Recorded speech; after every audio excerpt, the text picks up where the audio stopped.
Bonjour, je viens vous présenter l'horoscope de la semaine du lundi 10 mars 2025. Déjà, ça passe trop vite. Je ne vois plus les semaines passer, moi en tout cas. Alors, qu'est-ce qu'il y a dans le ciel cette semaine? Il y a une pleine lune, tiens. Je vais vous faire une vidéo dédiée sur le sujet. Mais au-delà de cette pleine lune, la semaine commence avec la position du soleil, qui est quand même le gros morceau. Le soleil, il amorce sa semaine lundi à 20 degrés des poissons. Donc, bon anniversaire, mes poissons, troisième décan, c'est votre tour. Donc, qu'est-ce qui se passe dans votre ciel? Il y en a des choses dans votre ciel en ce moment, mes poissons de troisième décan. Il y a deux planètes qui ne passent pas inaperçues. Il y a Saturne à 22 degrés et Neptune à 29 degrés qui va bientôt passer en Bélier, mais on n'y est pas encore. Ça veut dire quoi tout ça? Ça veut dire que grâce à cette position du soleil en signe d'eau, poisson, troisième décan, mais également Saturne, mais également Neptune, qu'est-ce que ça influe? Ça influe de très belles énergies pour mes signes d'eau, indiscutablement. Surtout, il faut être lucide, surtout pour mes scorpions et mes cancers, parce que vous recevez des trigones de soleil, conscience, mise en lumière, comment dire, éclaircie, visibilité plus large de situations auxquelles vous devez faire face, auxquelles vous êtes confrontés, et puis également Saturne qui vous apporte ce recul, cette distance, cette sagesse, avec un petit peu d'élagage. Saturne, son boulot, c'est de nettoyer, là, de remplir des grands sacs de ce qui ne sert plus, et hop, à la trappe. Voilà. On se soulage du poids, en fait, de Saturne quand il forme avec nous des aspects heureux. Donc, globalement, ces deux influences-là déjà, et la troisième, Neptune, l'intuition, l'inspiration, le ressenti, le ressenti de tout ce qui est autour de nous. On dit une porosité à l'inconscient collectif, mais ne serait-ce qu'à notre niveau, on sent les choses, c'est beaucoup plus fin ce qui se passe. Donc très bon, je vous le refais, globalement pour mes poissons, si vous me faites l'élagage, ça va aller beaucoup mieux. Très bon, on l'a vu pour mes scorpions et mes cancers. Très bon également pour mes taureaux et mes capricornes. Par le jeu des angles de 60 degrés, vous, c'est plutôt pas mal aussi. En revanche, vous risquez d'être un tout petit peu vigilant si vous avez des planètes qui sont en face, troisième décan vierge comme moi. Bon, il va falloir bien dormir, ça va être l'idée, surtout qu'il y a une pleine lune. Troisième décan Gémeaux aussi, peut-être un peu d'agacement, de fatigue, faire gaffe, pas vous disperser trop. Troisième décan Sagittaire, évitez de faire plusieurs trucs en même temps. C'est surtout ça pour vous, mes Sagittaires. Le côté dynamique, en ce moment, il est un peu éteint, donc si on force, ça ne va pas arranger les choses. Essayons de nous organiser, camarades Gémeaux, Sagittaires et Vierges comme moi. Cette semaine, il va falloir faire un petit peu attention à pas forcer, à prendre le temps de la réflexion, à prendre le temps d'organiser pour pas se retrouver confronté avec plein de choses en même temps à faire qui nous fatigueraient trop, et puis qui pourraient nous... bref, ça va nous... c'est pas bon. On va faire court, c'est pas bon. Mais c'est pas non plus dramatique, c'est très, comment dire, ponctuel. C'est une petite semaine durant laquelle on doit se ménager. Voilà, comme ça on a trouvé une sortie douce. Bon, en revanche, qu'est-ce qu'il y a d'autre dans le ciel? Donc là, j'ai parlé de ceux qui en bénéficiaient, de ce trio-là un peu important. Donc, je le refais, bon pour mes poissons, mes scorpions, mes cancers, mes taureaux et mes capricornes. Un peu de fatigue et d'agacement pour mes vierges comme moi, mes gémeaux et sagittaires. Voilà la toile de fond, un peu de la réunion de la semaine. Au-delà de ça, il y a d'autres aspects dont je vais parler maintenant. Le premier, c'est la conjonction dans le ciel. Conjonction, c'est qu'on regarde le ciel, il y a deux planètes qui sont dans le même axe, entre Mercure, la communication, et Vénus, l'amour. Pas mal, ça, a priori. Mercure, la communication, en Bélier actuellement, Vénus, l'amour, en Bélier aussi. Les deux qui sont, comment dire, collés l'un l'autre, qui ne se lâchent pas, là, ils sont dans la même dynamique, dans le même axe. Ils naviguent tous les deux entre 8 et 9 degrés du Bélier, donc fin du premier décan, ils frôlent le deuxième décan. Ça apporte communication, adaptation et, avec Vénus, charme, savoir-faire, savoir-être, charisme, chaleur, enthousiasme, pour, allez, c'est parti, pour mes Béliers, mes Lions, mes Sagittaires, vous voyez mes Sagittaires, il y a des aspects contradictoires. Il y a les choses en Poisson qui vous agacent, les choses en Bélier qui vous stimulent. Un équilibre à trouver. Il y a du bon, du moins bon, faire avec. Voilà, c'est l'idée. Donc, très bon, je disais, en matière de com, Mercure, en matière de charme, Vénus pour Bélier, Lion, Sagittaire, ça vous l'avez noté, mais également par le jeu des sexides 60 degrés, bon pour mes Verseaux, bon pour mes Gémeaux. Vous voyez, mes Gémeaux, il y a aussi, comme les Sagittaires, des planètes qui vous agacent et d'autres qui vous soutiennent. Donc mes Gémeaux, cette semaine, face aux agacements un peu denses qui vous fatiguent, jouez sur Mercure votre habilité au verbe, votre sens de la com, et jouez sur votre charme. Hein. Là, on y va, on arrondit bien comme vous savez si bien le faire, et puis on ne s'amuse pas à titiller là où vous savez qu'il y a des résistances. On ne met pas les doigts dans la gueule du machin avec des grosses dents, quoi. Hein. Arrêtez de jouer avec le feu cette semaine, mes Gémeaux, s'il vous plaît. Pour une fois, soyez prudents. Voilà, c'est dit. Gare aux gaffes, en clair. Il y a encore également, donc si, je termine, moi aussi, les oppositions, je les sens. Hein. S'il y a une conjonction entre Mercure l'intellect et Vénus le charme en Bélier, hein, on a vu les 5 pour qui c'était quand même très très intéressant, il y a en contrepartie des oppositions et des carrés avec cette conjonction-là. Qui est en ligne de mire, attention mes balances, l'opposition entre Mercure et Vénus fait qu'il va falloir, comment on va appeler ça, prendre les choses moins à cœur si on vous fait des remarques. Hein. Mercure, la communication, si elle est plus maladroite, en Bélier souvent ça donne des profils qui vont vous voler dans les plumes de façon un peu intrusive, ne le prenez pas trop à cœur, prenez pas pour vous. Hein. Identifiez le fait, mes balances, mes cancers pareil, hein, vous aussi, la semaine au niveau de la communication et de l'hypersensibilité va être plus marquée, hein, mes capricornes pareil, mais surtout je reviens sur ceux qui sont dans l'opposition et le carré, donc les tensions imposées par Mercure la com et Vénus le charme.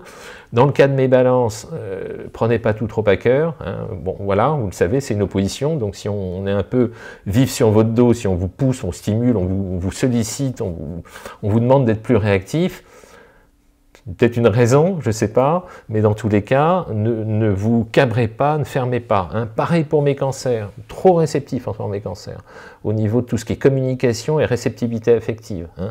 Double carré là, Mercure-Vénus, prenez pas les choses trop à cœur. Pour vous, mes cancers, repère, si quelqu'un vient vous taquiner, ne le prenez pas pour vous, parce que souvent, quelqu'un qui va venir vous taquiner, vous, c'est que fréquemment, il a art, manière et coutume de taquiner beaucoup de gens.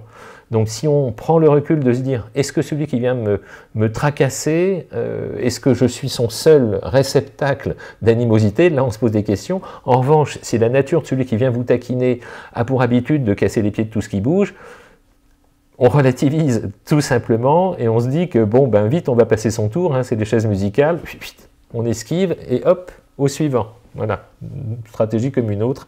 Cette semaine je vous conseille ça en tout cas. Qu'est-ce qu'il y a d'autre? Ben, toujours Jupiter en Gémeaux, maintenant vous le connaissez, il revient en milieu de signe, donc il est très influent en milieu de signe, bien que dans sa position là en Gémeaux, c'est pas sa position la plus puissante, mais il apporte quand même pas mal de fluidité pour voir le bon côté des choses et être dans les clous. C'est surtout ça le boulot de Jupiter. Pas faire d'impair, respecter les règles, hein, sa fonction. Donc apporte plutôt des bonnes énergies à mes Gémeaux, mes Verseaux et mes Balances quand même. Vous voyez, c'est pour ça que c'est intéressant de voir que dans un ciel, là il y a des planètes un peu dans tous les coins. Hein, il y a des planètes en Poisson, planètes en Bélier, planètes en Gémeaux, planètes en Cancer, hein, ben, entre autres, hein, planètes en Verseau, voilà, en Taureau aussi. Enfin bref, il y a des planètes vraiment disséminées dans un large périmètre, donc on reçoit tous des aspects qui nous consolident et des aspects qui nous agacent. Donc l'idée, c'est de repérer qui est de notre côté, de manière à nous appuyer dessus comme un élément stabilisant, et repérer qui nous agace, de manière à identifier là où il y a un point de tension, et pour en limiter la portée, tout simplement. Si on arrive à faire ça, tout va bien. C'est qu'on optimise au mieux l'horoscope. C'est dit. Donc Jupiter en Gémeaux, donc très bon en toile de fond jusqu'au 10 juin. On dit redondance et merde pédagogique, je vous le répète, mais plutôt un facteur facilitant de bonne humeur pour mes Gémeaux, mes Balances, mes Verseaux, vous voyez, ça qui est pas mal non plus, mes Béliers et mes Lions. Toujours ça, Jupiter en toile de fond. Mars, l'action en Cancer, ben lui, il dynamise mes signes d'eau. Hein, on peut retrousser les manches. Tiens, j'ai mis exprès une chemise avec des manches retroussées pour l'anecdote. Donc très bon pour retrousser les manches pour mes Cancers, mes Scorpions. Vous retroussez les manches, vous savez ce que ça veut dire hein, immédiatement. Mes Poissons aussi, également mes Taureaux et mes Vierges. Hein, mes Taureaux, quand vous êtes motivés, vous êtes efficaces. Hein.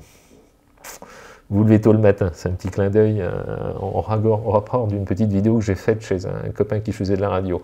Vous êtes courageux, mes taureaux, je le sais, Voilà, hein, pas de souci pour vous. Hein, quand il y a du résultat à la clé, on peut compter sur vous. Voilà ce que je voulais vous raconter. Et puis voilà, Pluton, ben, on va peut-être l'oublier, il est déjà à 3 degrés du Verseau. 3 degrés du Verseau, il avance lentement mais sûrement. Donc attention, ce moment en premier décan Verseau, tout ce qui se met en mouvement, tout ce qui est en latence, ça mérite votre attention. Il y a des grands changements de cap qui sont en train d'apparaître doucement mais sûrement, précipitez rien. Mais en toile de fond, gardez bien que Pluton, vous le savez maintenant, il veut du bien à mes balances, à mes béliers, à mes sagittaires, à mes gémeaux. En toile de fond, il est quand même annonciateur d'une sorte de lame de fond qui va vous porter pendant plusieurs années. Donc soyez très vigilants, vous quatre, hein, même vous cinq, mes Verseaux, vous compris, à essayer d'anticiper ce qui pourrait évoluer dans le bon sens pour vous, là, dans les mois qui viennent, parce qu'il y a des choses qui se dessinent, ça mérite qu'on polarise un peu, qu'on fasse focus sur les sujets qui sont en train d'évoluer. Voilà ce que je voulais vous raconter au niveau planétaire. Alors, et puis, j'avais amorcé un autre sujet, c'était les relations parents-enfants, parce que c'est un sujet que j'aime beaucoup. C'est un sujet que j'aime beaucoup parce que l'idée, quelle est-elle? C'est qu'est-ce qu'on peut souhaiter de mieux dans la vie, hein? C'est que nos enfants soient heureux.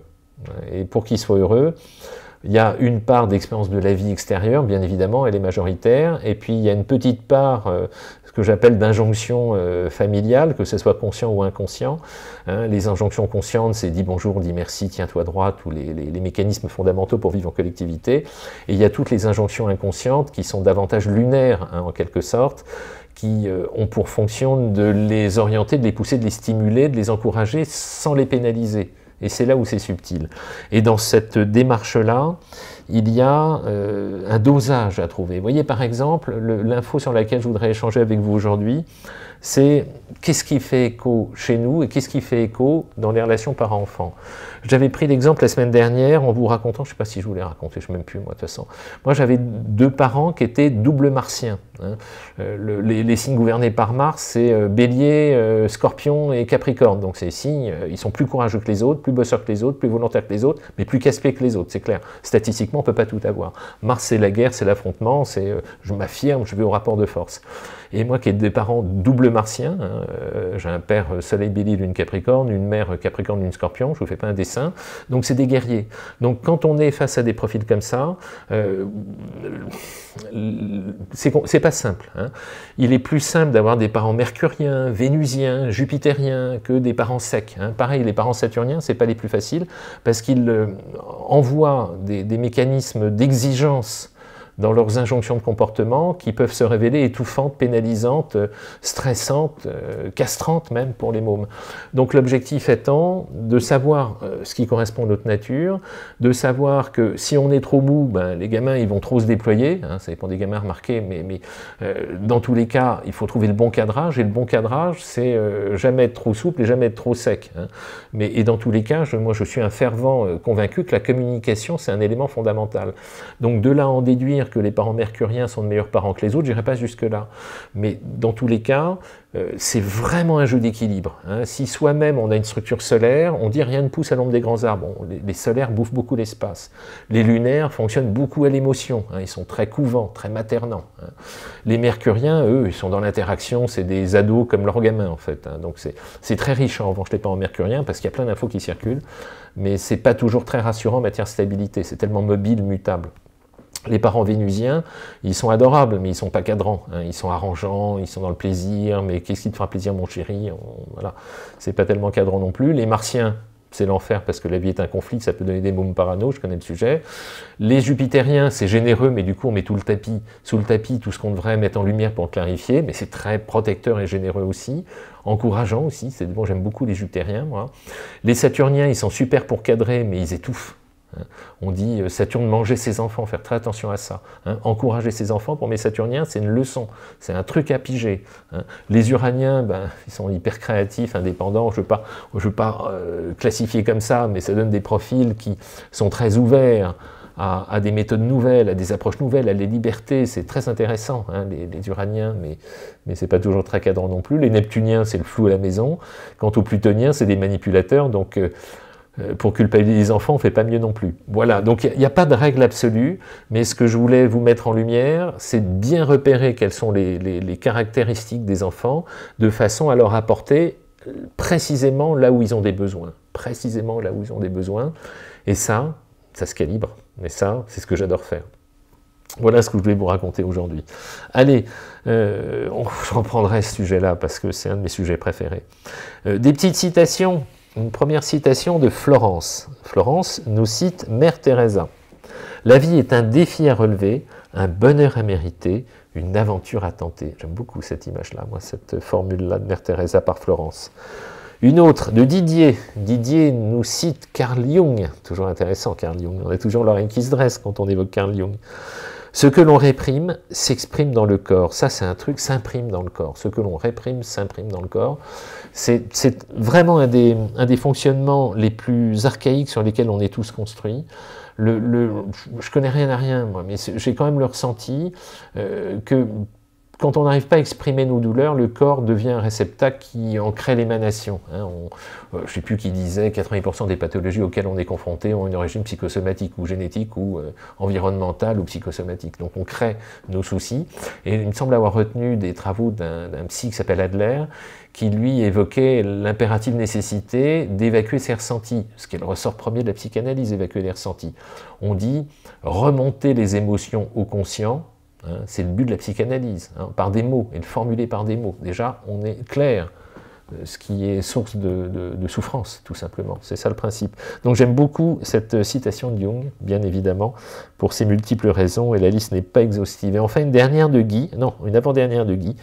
Si vous voulez que la vie vous sourie, apportez-lui votre bonne humeur, j'adore. C'est Spinoza, à travers Guy, qui nous transmet ça. Et enfin, une dernière de Bruna, on n'a pas cité depuis longtemps. Si un homme attend d'une femme qu'elle soit un ange dans sa vie, il doit créer un paradis, car les anges ne vivent pas en enfer. C'est beau ça, hein? Allez, je la refais quand même pour le plaisir. Si un homme attend d'une femme qu'elle soit un ange dans sa vie, il doit créer un paradis, car les anges ne vivent pas en enfer. Voilà, bonne réflexion pour cette semaine. Merci beaucoup pour la gentillesse de vos messages, de vos commentaires, de vos citations, et puis de toutes les bonnes énergies. Moi, je suis hyper sensible aux bonnes énergies. Et puis, globalement, si vous regardez mes vidéos, c'est que vous l'êtes aussi. À bientôt.